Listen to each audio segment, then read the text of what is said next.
Really a big welcome and thank you today for joining us. My name's Paula Orrell. I'm the network manager for Visual Arts Southwest, based in Bristol, out of Spike Island. And I work with Nella Arn, who works brilliantly behind the scenes on our work and is based in Bradford-on-Avon and runs a brilliant project space called Obsidian Coast. So I really urge you all to have a look at that as well. Our work, I've just got a few notes to kind of just share with you, if that's okay. Just a quick couple of housekeeping notes just to add on what Nella was talking about at the beginning. So we've had a few kind of access requests, so if you have any further requirements, please just do email us. And as Nella said, that it is also being recorded and will be available. It usually takes us about 2 weeks to process this recording as well. But if you have any further requests, please do let us know.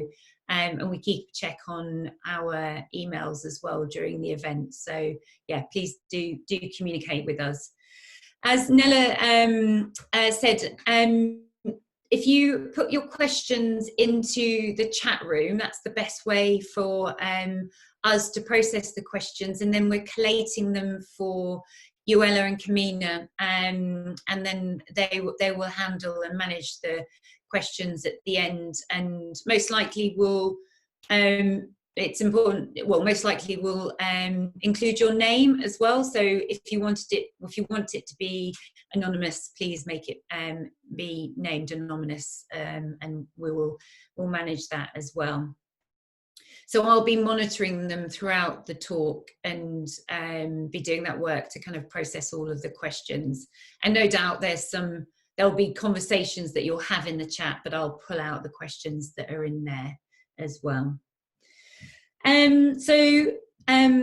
Further to this event, we'll be advertising some soon. What I really hope to do for the sector in the next couple of months is actually provide some project grants, Arts Council England project grants, workshops for applications for individual kind of practitioners in the region as well. So we'll be letting you know about our full programme. And Visual Arts Southwest is in the process of applying for funding itself from the Arts Council England for a further programme to take on its future-proof kind of project that we started last year. So just to let you know, but we started this series of webinars at the beginning of the lockdown to really hold a space for the sector to feel supported and to also have a space where we could come together, given the kind of extreme circumstances of the pandemic, and be what we are really as an organisation, that is definitely a sector support organisation, but also an organisation that can lobby and advocate for your work as well. We are incredibly delighted to host Euella Jackson and Kamina Walton today. They currently both lead Rising Arts Agency, and are two incredible people who have managed to basically move a very small organisation to being one of the most significant in the region. And we want to hold a space for their conversation of Rising Arts Agency to enable their organisation to have more prominence within the sector, both within the Southwest, but also nationally as well.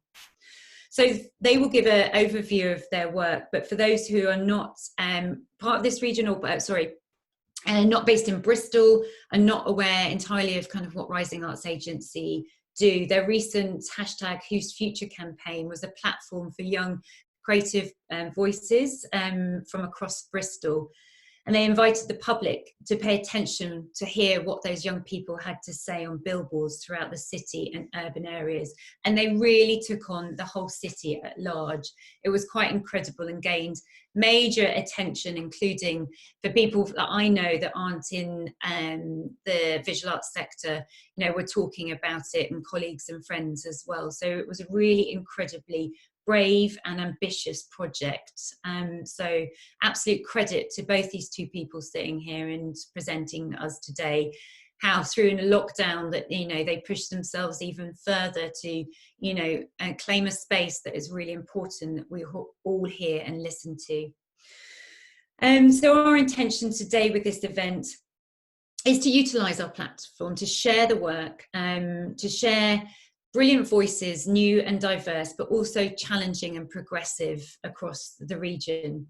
Visual Arts Southwest, our remit is from Southampton, Gloucestershire, all the way down to Cornwall. Some could probably include the Isles of Scilly, which is a bit extreme, but we have a vast remit, and we are a small team with the two of us, and also social media and comms role as well.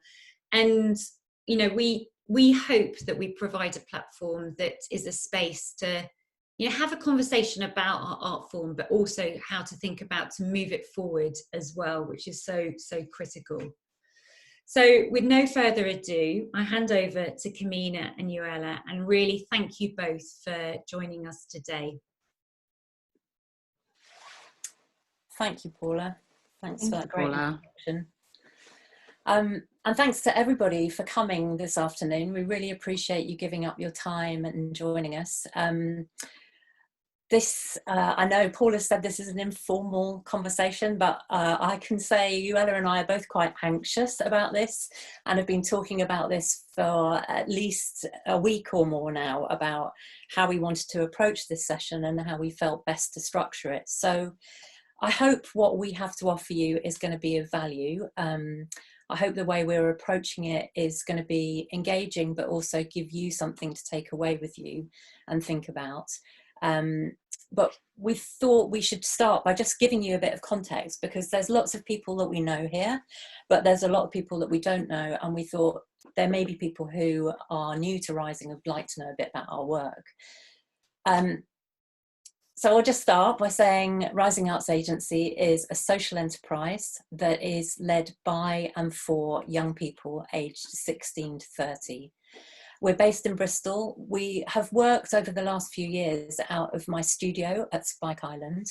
And more recently, obviously since lockdown, we've all been working remotely. The work that we do, our mission is that we're led by young creative thinkers, that we empower people to collectively aspire, provoke, and mobilise towards radical cultural change.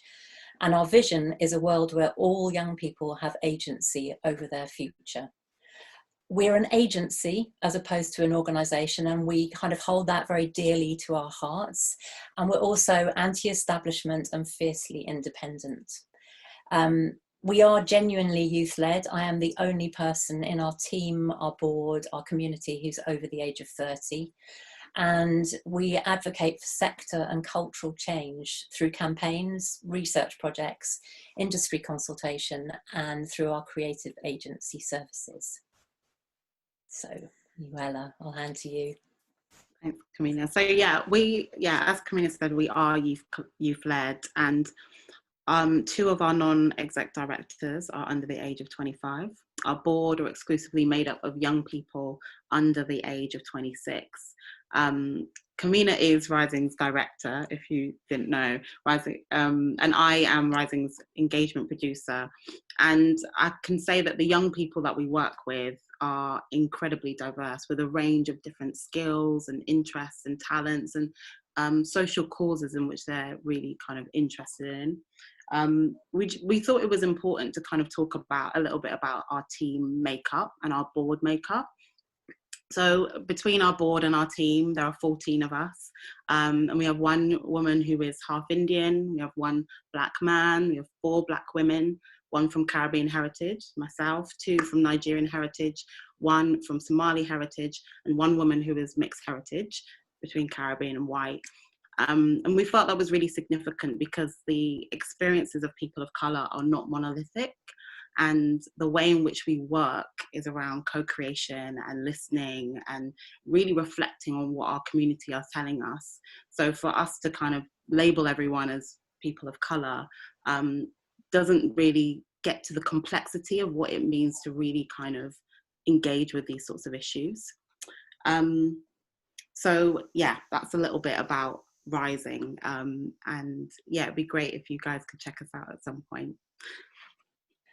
Nella, I wonder if you could share the slides while we're talking. That would be great. Thank you. Oh, mind you, now I can't see my notes. Wait a second. Let me just move this slightly. Shoot. Okay. Okay, sorry, I'm back on.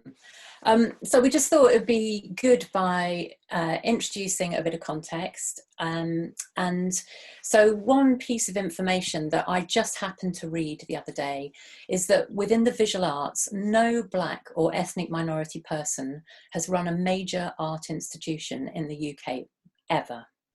The first big retrospective of a Black British artist, Frank Bowling, only took place last year at the Tate.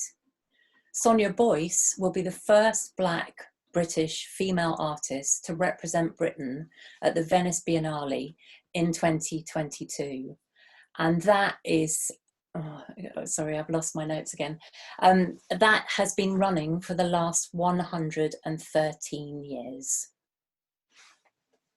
Yeah, so we thought that it was important for us to just contextualize and also acknowledge that we function within systems of racism, you know, as a sector, as individuals, in our workplaces, in our communities, and in our families. And we have been together, me and Kamina have been reflecting on some of the challenges of the last few months, just kind of thinking about what it's actually been trying to do this anti-racist work.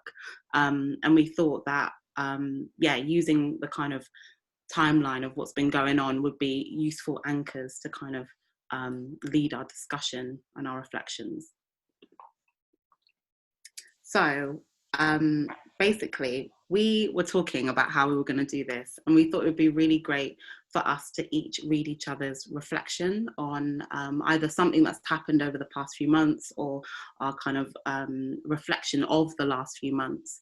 And we thought it would be a really interesting exercise for us to read each other's. So I'm going to read Kamina's now. So here goes. In a recent reflection, I was remembering the terrible situation in a meeting of cultural leaders where Euella and I had been invited for the first time. It took place 2 days after the Colston statue was pulled down and in the midst of the global BLM protests, and not one person, including me, raised the issue or acknowledged what was happening right on our doorstep. As cultural sector leaders, we all had a responsibility to address this highly significant event, abandon the planned agenda, and speak about how this moment impacts on our work with Black colleagues, Black friends, and members of the Black community. 20 minutes in, unable to bear the deafening silence any longer, Euella and I left the meeting, having private messaged the chair, but I realised afterwards that I should have spoken out before stepping out. That was a turning point for me, recognising that my silence in that space was not okay. Euella was the only Black leader in that room, the only young person, and it was my responsibility to unburden her by having the courage to name the elephant in the room. I've witnessed racism within the arts across the past 35 years of my career. I've seen countless initiatives, projects, shifts in language and attitudes. But I'm still working in a sector where I can count Black leaders on my 2 hands with fingers to spare. In that time, I've recognised the vital need for a shift, not just in representation, but also in leadership. It's only in recent years that I've really begun to advocate for genuine representation within the sector, particularly for young people from culturally diverse communities. It's only in recent months that I've recognised the depth of trauma that Black people are experiencing and how important it is for me not to just strive for change behind the scenes, but to have the courage to speak openly, publicly, and always when I see injustice, inequality, and lack of representation. We are all beginning to recognise our white privilege, but I'm now aware of this almost every single day, and it makes me uncomfortable. But I need to get comfortable with that discomfort. Not speaking out is no longer an option. Thanks. Thanks, Euella. Right, I'm now going to read Euella's reflection. In the past few months, I've learned a lot about what it means to be actively anti-racist. I cannot speak to what that feels like as a white person, but I can say what it feels like to be anti-racist as a young, Black, professional woman. It feels like you're being ripped apart and then put back together again, all wrong. It's an exhausting mental and physical gymnastic performance, a tightrope walk over a bed of flaming knives. After the brutal murder of George Floyd, a few things changed for me. Many of the on and offline spaces that I frequently occupied, including my sector, my neighbourhood, and even some of my friends, no longer felt safe, and it felt like my sanity was being tested. It was the only time in my life that I had relied on a journal. I needed it to have a way of processing what was going on, but also because it was so important that I didn't forget. I can honestly say that it was one of the worst periods of my adult life, but even in hindsight, I'm still taken aback by just how bad it was. As I look back through the pages of that time, a few things stand out to me. I learned what allyship was, and unfortunately, I saw what allyship was not. I immediately became disillusioned by the creative and cultural sector, a sector that speaks so extensively about wanting to change, but does very little to achieve that aim. I wanted to quit. What was the point of us working so hard to try and create opportunities for people who are underrepresented when ultimately the sector doesn't care? I felt like we were living in two separate worlds, having two separate conversations, everyone failing to see the urgency, to see this as their problem. Heck, to even see it as a problem at all. I learned that being anti-racist is hard work. Hard, hard, hard work. The constant learning and unlearning, the balance between active reflection and action, the difficult conversations, the relentless feeling that you're not doing enough, even when you've dedicated your whole life to it. It's hard as fuck, but it's a lot easier when you're not doing it alone. Thank you for listening. Thanks for reading that, Kamina. So we thought it'd be good to kind of pose this as a kind of conversation between us, because that feels more useful. And I think there's a lot of learning in the kind of things that we've learned, like mistakes that we've made ourselves, but also kind of challenges that we've been through that hopefully people can take stuff from. So Kamina, in both of our, oh, sorry, carry on, Kamina, ask me a question. Okay, so Euella, in both of our reflections, we were particularly disappointed with the response from the sector. So this was around the time of George Floyd's murder and Black Lives Matter protests, and when people were posting black squares on their social media platforms. Can you share more about why you felt that, and what would you have liked to have seen from the sector?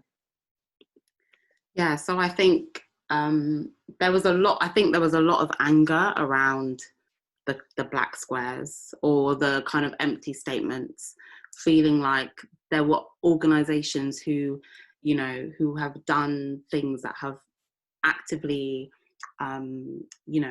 impacted people of color, black people, but then in a negative way, but then feeling like they kind of put this message of solidarity, and it felt really disingenuous. I think it was that thing also of feeling like we were working so hard at work, at Rising. It was just a time of exhaustion. You could just really feel it. I know we talk about Zoom fatigue, but it really felt like everyone was exhausted. And then you'd be seeing other organizations who just didn't seem to have that. And I know for me, there was resentment there, like feeling like we really took this on as our problem.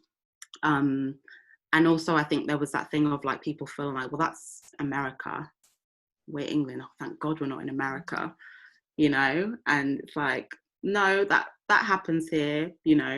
People might not be killed as frequently by the police, we might not have such a big police brutality problem, but the ways in which our institutions work, they kill people, you know, they kill people. It's just institutionalized, you know, and it's legitimized.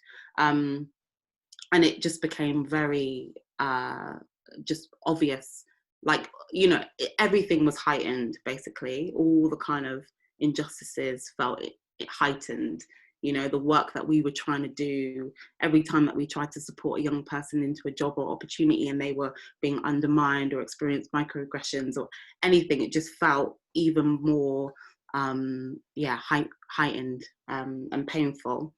And I think at the time I would have, and I think the team would have liked to see more reflection from the sector, taking time to stop and reflect and think about connecting the dots of, like, how does this one thing that I do or happens in my organization or through my practice impact people in such a big way, and actually doing that work of thinking of how you're going to do it. What is your action plan? Like, also kind of thinking about this idea of space.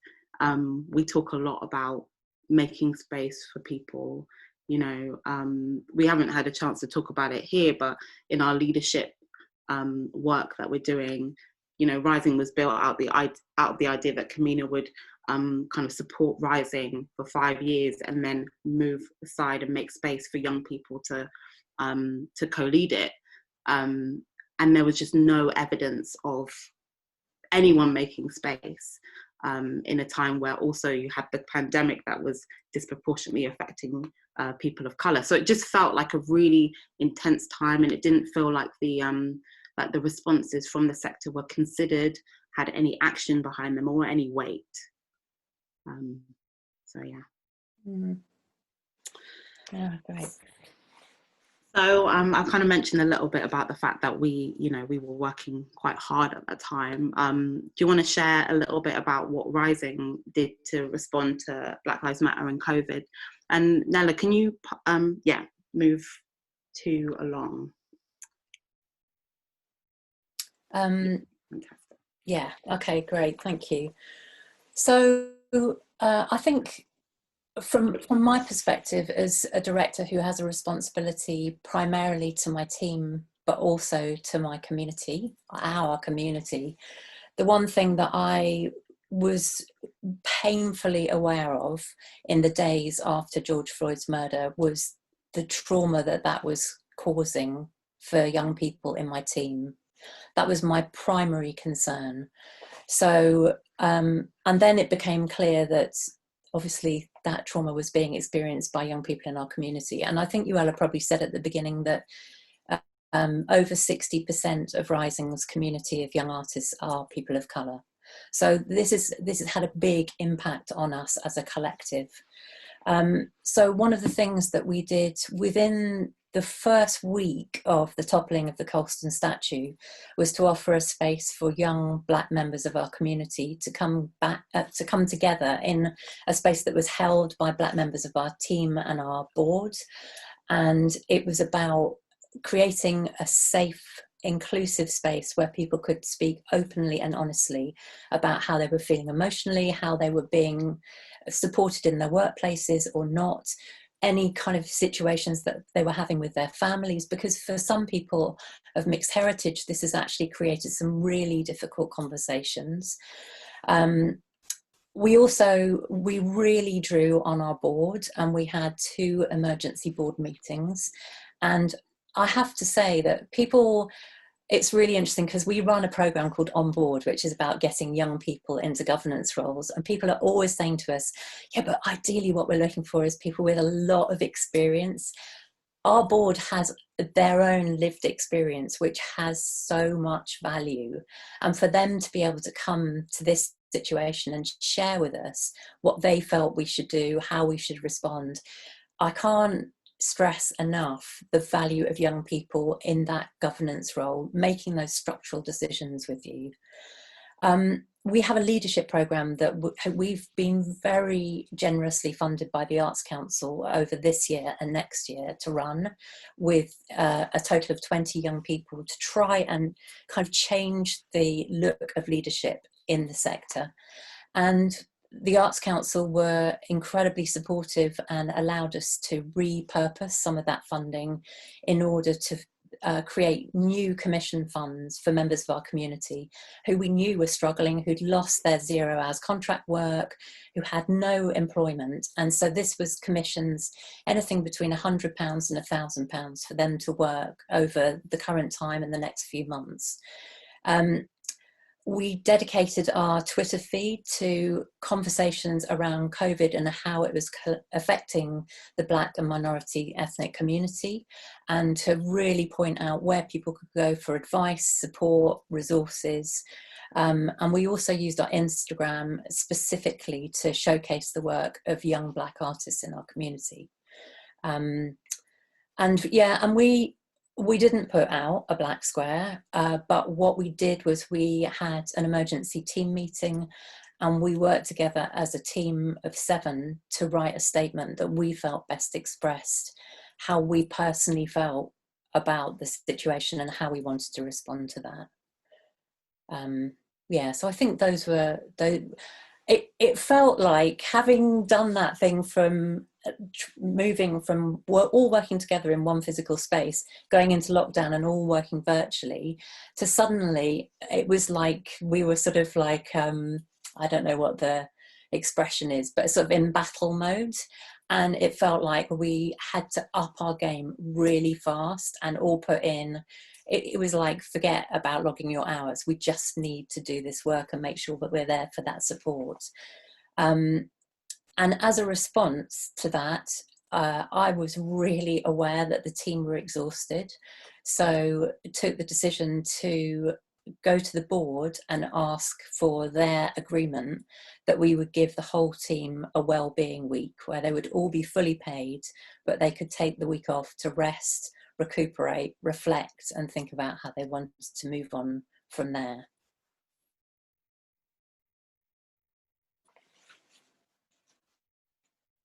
Amazing. Yeah, I really wanted to ask you about that that wellbeing week off. Nella, can you go to the next slide, please? Thank you.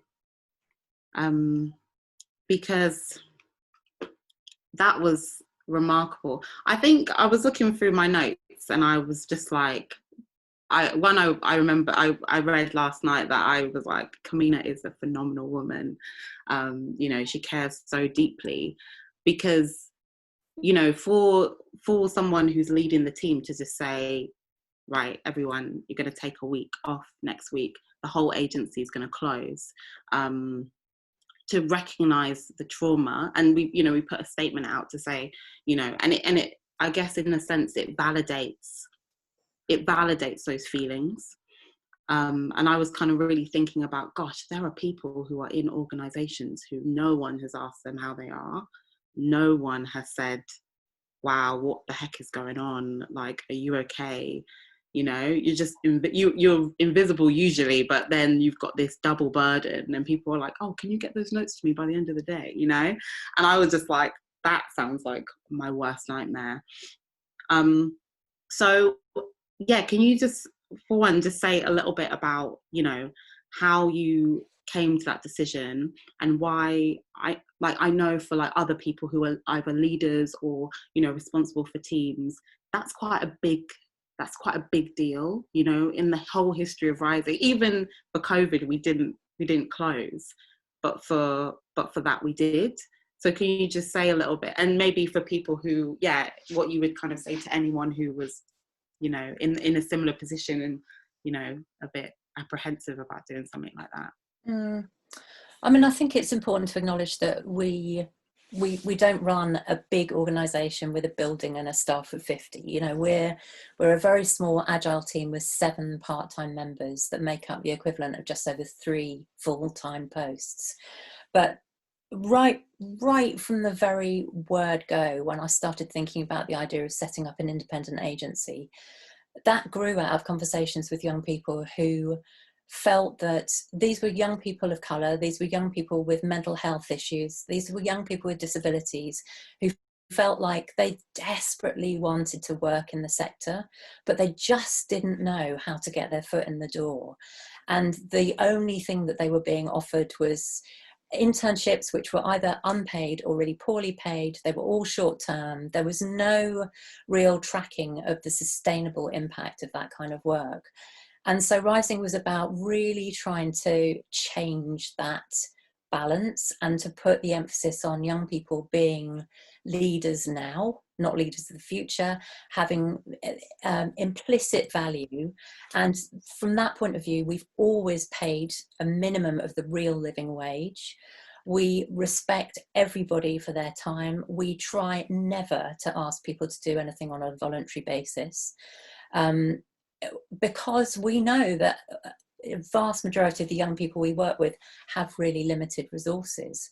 But I think, sorry, Euella, I'm rambling a bit, but to answer your question about that Wellbeing Week, for me, as in that reflection that you read out, it was with the murder of George Floyd and the things that happened after that, it was a real realization for me about the depth of trauma that some of the people that we are working with and that some of the people in the team were experiencing. And I am very lucky in that I have a really brilliant team, and I think we have an implicit, deep level of trust of one another. And things were shared with me after the murder and after the toppling of the Colston statue, which moved me profoundly. And we talk a lot in Rising about the importance of well-being, but I just felt that in order for people to continue to function in their role in this agency, we had to put their self-care first. And so therefore it was a no-brainer. It was like, okay, then we need to close the agency for a week. I would have loved to be able to close it for longer than that, but we don't have any core funding. And so that was a bit like, oh, I don't think we can do that. But a week felt like that in itself would give people chance to rest, to reflect, to take care of themselves, and to come back with a clearer idea of what they needed in order to move forward. So yeah, to me, it was, maybe that was a brave thing to do. Maybe it's an unusual thing to do, but it felt like there was absolutely no choice but to do that if I was going to ensure the well-being of the team. And that was, for me, what was the most important thing. I think for me at the time, I needed work to like get through it. Like I don't think I could have functioned if I had because there's that thing of like helplessness, and I know that's something that a lot of allies struggle with, of just like, what do I do? What can I do? And there's just like so much you can do, but also so little you can do at the same time. And it's such a weird dynamic to be in. And I generally just felt a little bit paralyzed in the sense of like wanting to do something big and crazy and destructive and just wild. But also just knowing that you just need to curl up in a ball at the same time. And it was just like, I really struggled because I was like, my brain is my thing. Like I'm not strong. I'm not great at I'm not a marcher. I can't march every day, but I can, the way I think is my thing that I can offer, but I'm not mentally right at the moment. So I can't do anything. And that was really frustrating. So having, the leadership that, encouraged rest just really meant that I didn't burn out in the way that the whole team was going to burn out.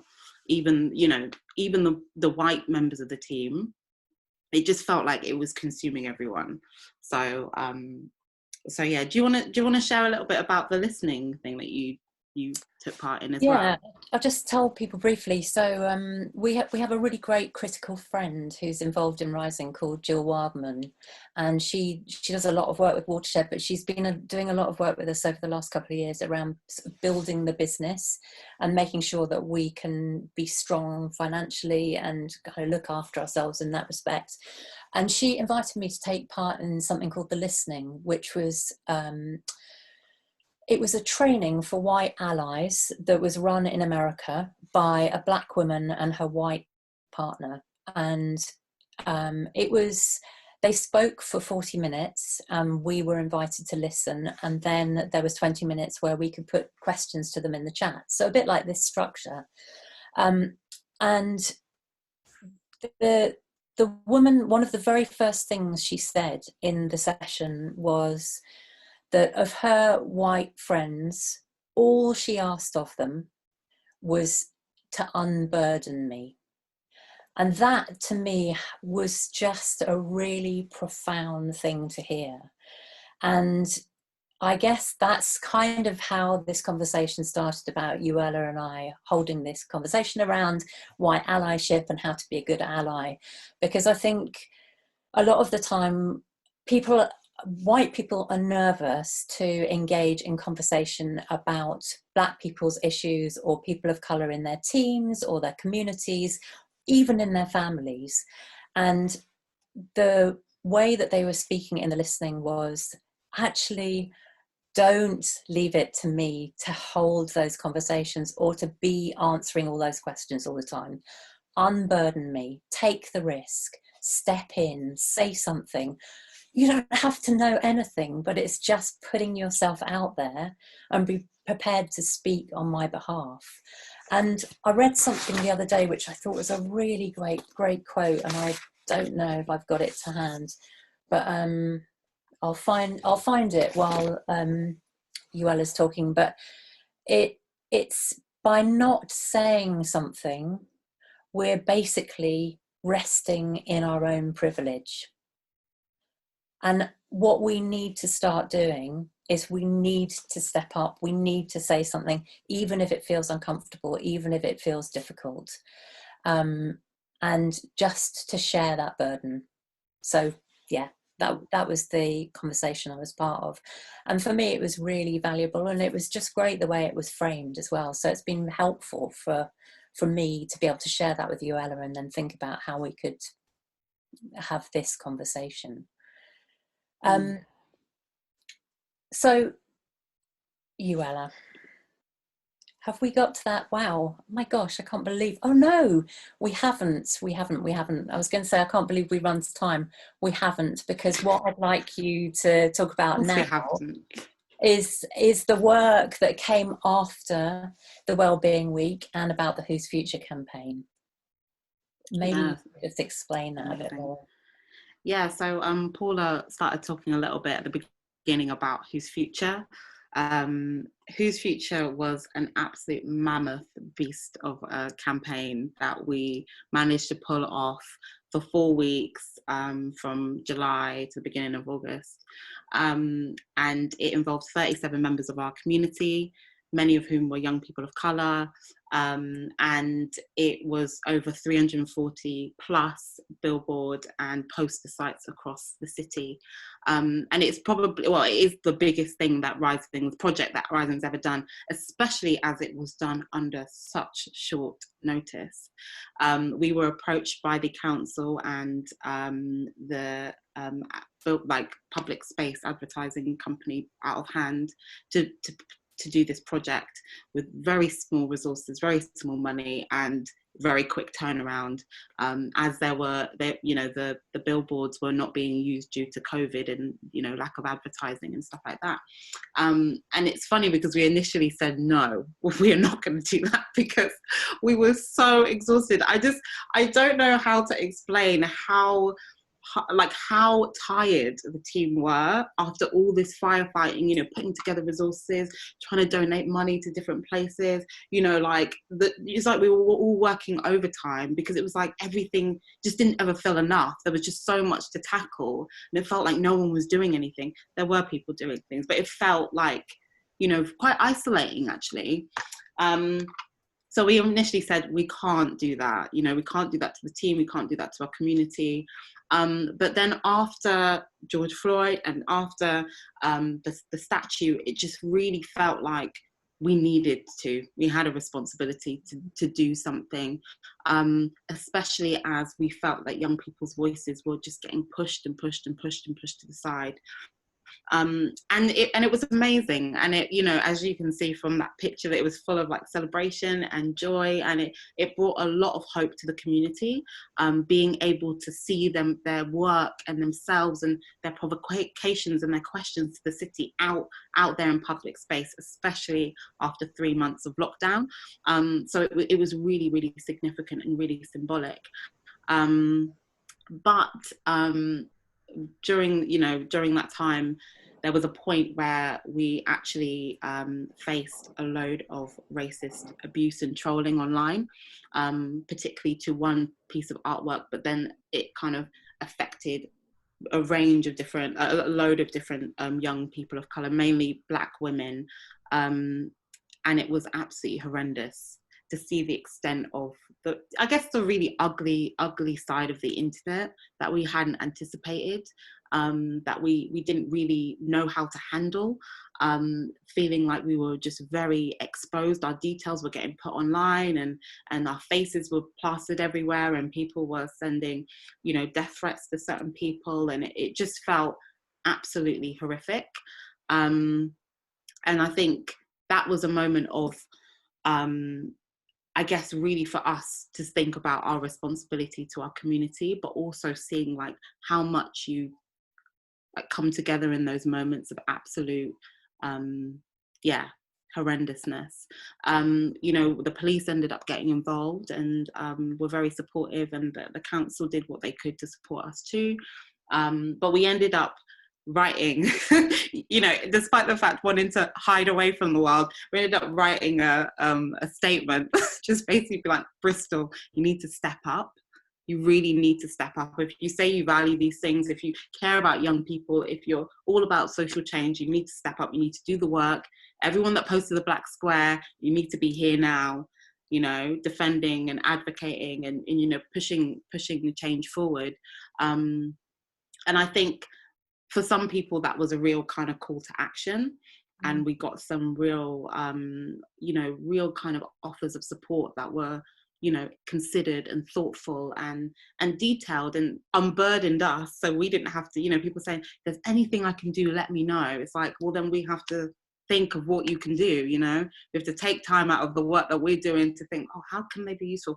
Okay, we need to explain this to them first. Like, but if people say, this is what I have and I want to give this to you, or this is what I can do, you know, this is how I think I can support what you're doing, that's part of that unburdening. So yeah, I think that there were some big lessons in that Whose Future time, but it just was, I think it will go down in history within our community as just being such an epic undertaking. Whether we were crazy or not to do it, who knows, but it was amazing, really. But yeah. And I think, just to add to that, Euella, I think that because it had started out as such a joyous celebration, and you can see in that picture, that was the kind of launch night. But there were, you know, young artists who were posting photos of them with their artworks in all these different spaces. And then to have that turned and to have to deal with this vitriol. And I mean, you know, I think it's really important to say that there was one member of our community who had literally had hundreds and hundreds of abusive messages sent directly to her Instagram and her Twitter account. Things were sent to the mayor's office, they were sent to the council, they were sent directly to our team members. As Euella said, you know, all of our details were exposed. But one young woman was so frightened by this that she couldn't leave her house for a week. So that was the kind of care that we were trying to manage, was to look after those young people and to make them feel that actually this was okay and we didn't need to take the work down and they didn't need to censor their own voices. And so that's why we put that statement out, because we needed to have that sense that for all this kind of negative stuff that had hit us, something really positive was still there. And I think what was so great was that that statement was released and we just got an outpouring of love coming into our social media platforms. So, you know, that was really, really important, I think. We should take questions because it's 10:02. Yeah. So I know that Nella very kindly put together some questions for us.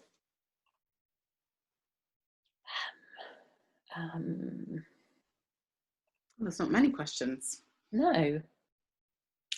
Are there any questions? Does anyone have anything they want to ask, or yeah?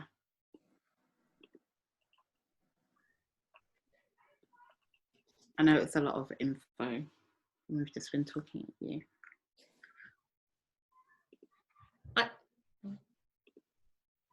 I wanted to ask a question, if that's okay, out loud. Yeah. On reflection to hashtag Whose Future, what do you think, and how do you think you might have consider developing the projects in the future, and thinking about ways to structure it differently, if you had the opportunity again? Do you want to answer that, Euella? Yeah, well, I think in terms of the way in which, like, visually, the kind of content, the way it was curated around the city, the only thing I would have said was for it to have gone to more parts of the city, because it was quite city centre orientated. Bristol is a very segregated city, and therefore trying to really get out into the outskirts of Bristol would have been one. But I don't know. I think in terms of the way in which it was done, I wouldn't have done anything differently. I think that maybe in the future, just being a bit more prepared for that. But I think we really kind of recognise that that's part of the work. Like, that was kind of our affirmation, that, or confirmed that we were probably doing the right thing. And we always want to kind of make work that is provocative. So yeah, Kamina. Yeah, I think that's what we had to keep telling ourselves, was the work was doing what we hoped it would do, because it provoked such a strong reaction. And I think we had a big conversation about censorship, and my feeling is that you don't censor young people's work. If young people are talking about something that's in direct response to trauma they've experienced because of a violation of another body, you don't censor that work. And I think, for me, one of the real learnings from this is, and I think it's fair to say, that as we were commissioned by the council, and they had a duty of care for commissioning an almost exclusively young person's agency around managing a big public campaign that was about Black Lives Matter, well-being, access, and was about provoking the city and climate. And I think they were not prepared for what hit us, and I think it's made them think about their role as commissioner, and I think it's made us think about actually not only writing we have safeguarding documents, but we've never thought to write a document about how to deal with online trolling. But we now will write that document, but we'll also be much wiser when we do public commissions in the future, in terms of asking of really specific support from our commissioners. It's incredibly brave of you, and really amazing radical project. It really, really just took the whole city. It was absolutely, absolutely brilliant. Yeah, congratulations to both of you. I think there are a few questions, so I'll mute myself now.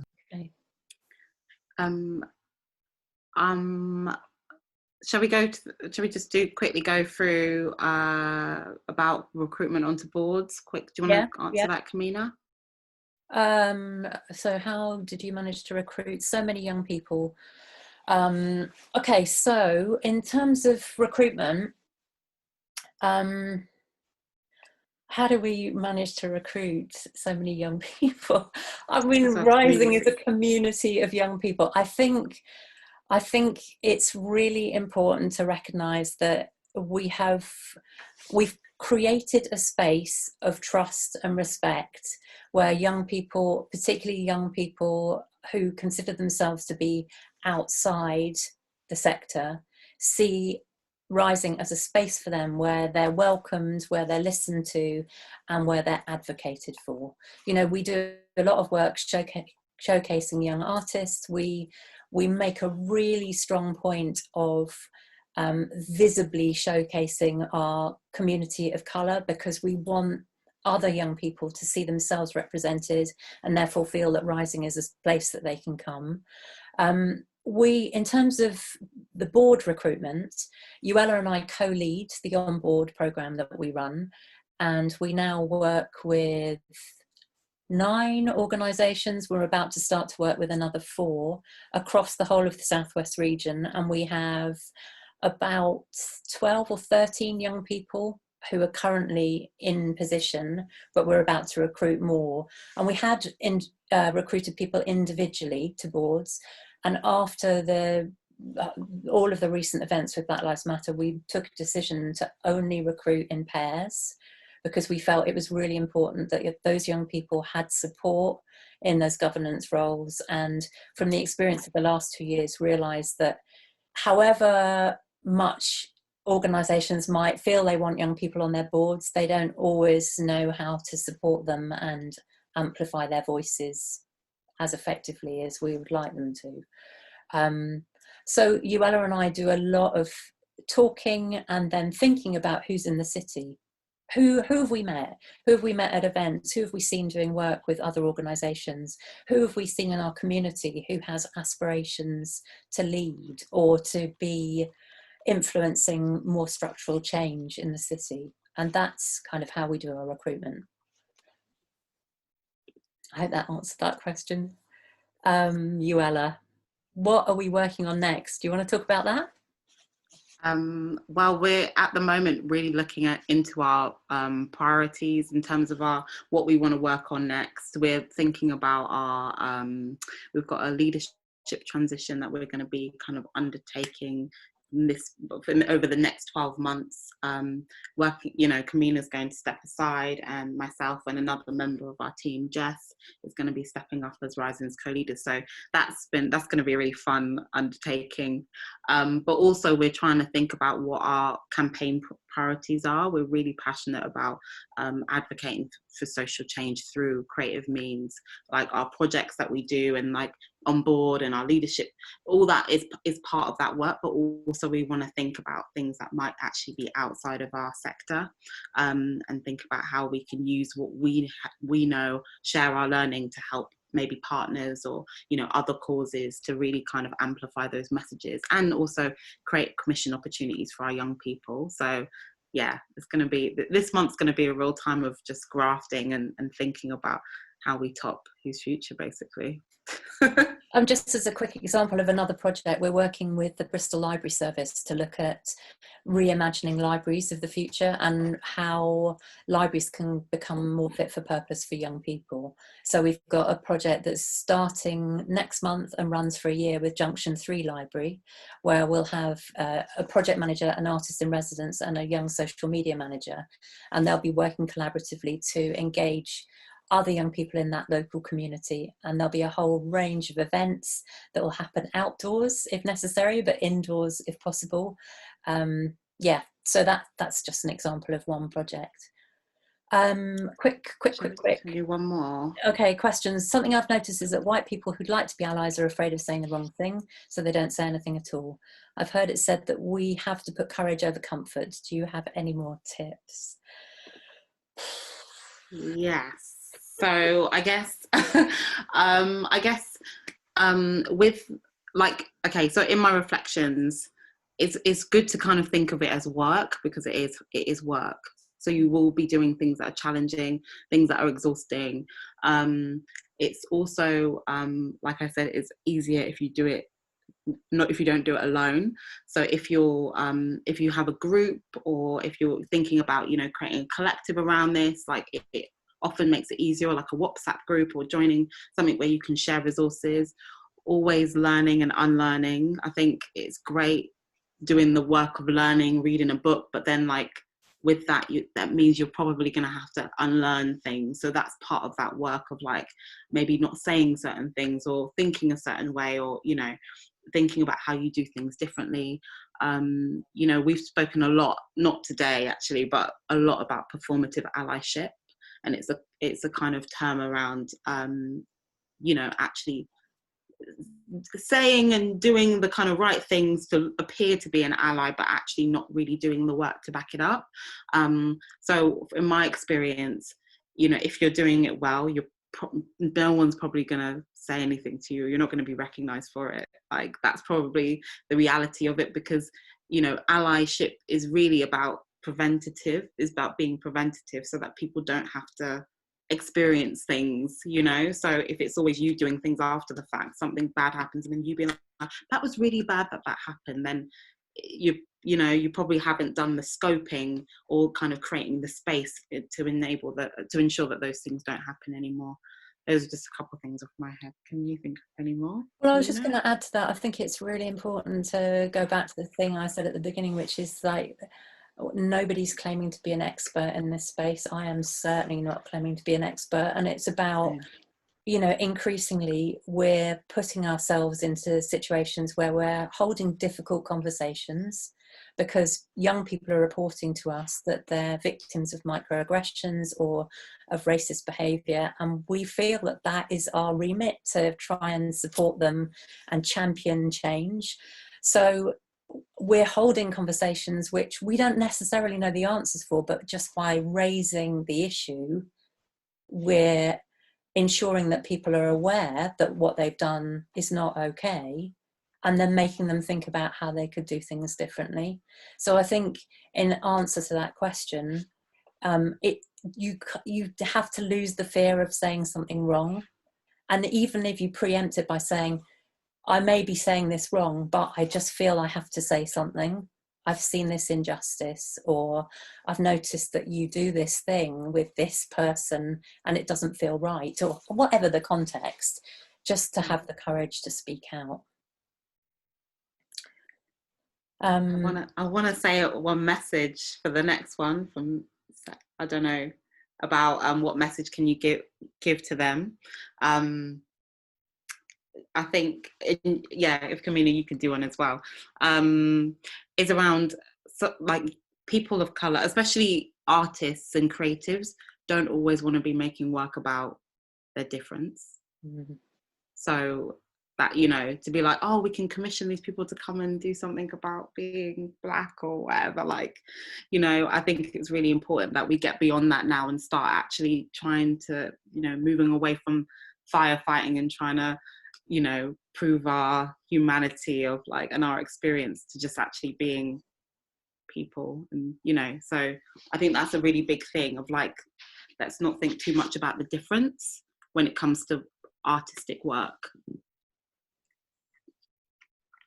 I'm not sure where we've gone over 3, haven't we? Maybe we could stop. Sorry. It'd be really great if we could put up our provocations on the last slide, because we thought it'd be nice to offer you something to think about, to take away with you. But also to say, hang on a second, I'm just trying to find our notes again. In terms of, you know, the kind of bigger picture for us, or for me personally, in terms of what's next, my challenge to myself is to speak out whenever I witness injustice, to share my learning, to challenge myself, and to challenge my community, the partners that we work with, to fight for social justice and for social change. And somebody has asked the question about why the arts to kind of address issues of social justice and social change.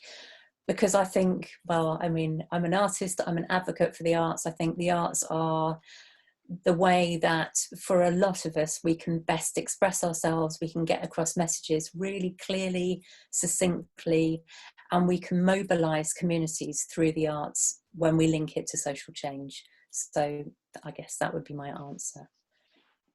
Euella's just put the reflection points in the chat for those people who want to just copy them. Euella, do you want the last word? Thank you everyone for listening. yeah, it's great to have so many people in this session, and for us to just kind of share our reflections. And I think we've given you those kind of points for reflection, because it really does work. You know, if there's kind of looking at spaces that you've occupied, privilege that you might have or think that you don't have, you know, just to be able to reflect and think, actually, what can I be doing here? How can I be using myself as an agent for change? But yeah, thank you.